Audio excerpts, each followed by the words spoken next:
Hello guys, तर मी आलो होतो आज आपल्या मावशीच्या घरी म्हणजेच हडपसरला, कारण वारीत जायचं होतं म्हणून.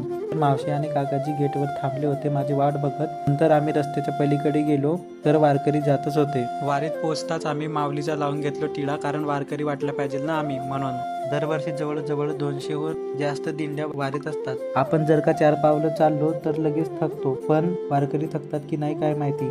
खरं तर विठोबावलीवर असलेली त्यांची श्रद्धाच त्यांना एवढं चालायचं बळ देते असं मला वाटतं. नंतर आली संत तुकाराम महाराजांची पालखी, पण आम्हाला वाट होती संत ज्ञानेश्वर महाराजांच्या पालखीची, कारण त्या पालखीत त्यांचे चरणपादुका असतात आणि त्यांना स्पर्श करण्याची कित्येकांची गर्दी असते. ती संधी प्रत्येकालाच नाही मिळत. त्यासाठी आम्ही तुळशीची पाने आणि फुलं विकत घेतली. नंतर ह्या माऊली विठ्ठल आणि रुक्मिणीची मूर्ती घेऊन जात होत्या आणि सगळेजण त्यांचे चरण स्पर्श करत होते, तर मी त्यांचे चरण स्पर्श करून त्यांचा आशीर्वाद घेतलो. नंतर आली संत तुकाराम महाराजांची पालखी, तर सर्व लोक त्यांचे चरण स्पर्श करण्यासाठी गेले, तर मी पळत जाऊन दर्शन करून आलो आणि आम्ही सर्वजण हडपसरपर्यंत वारीमध्ये चालत गेलो.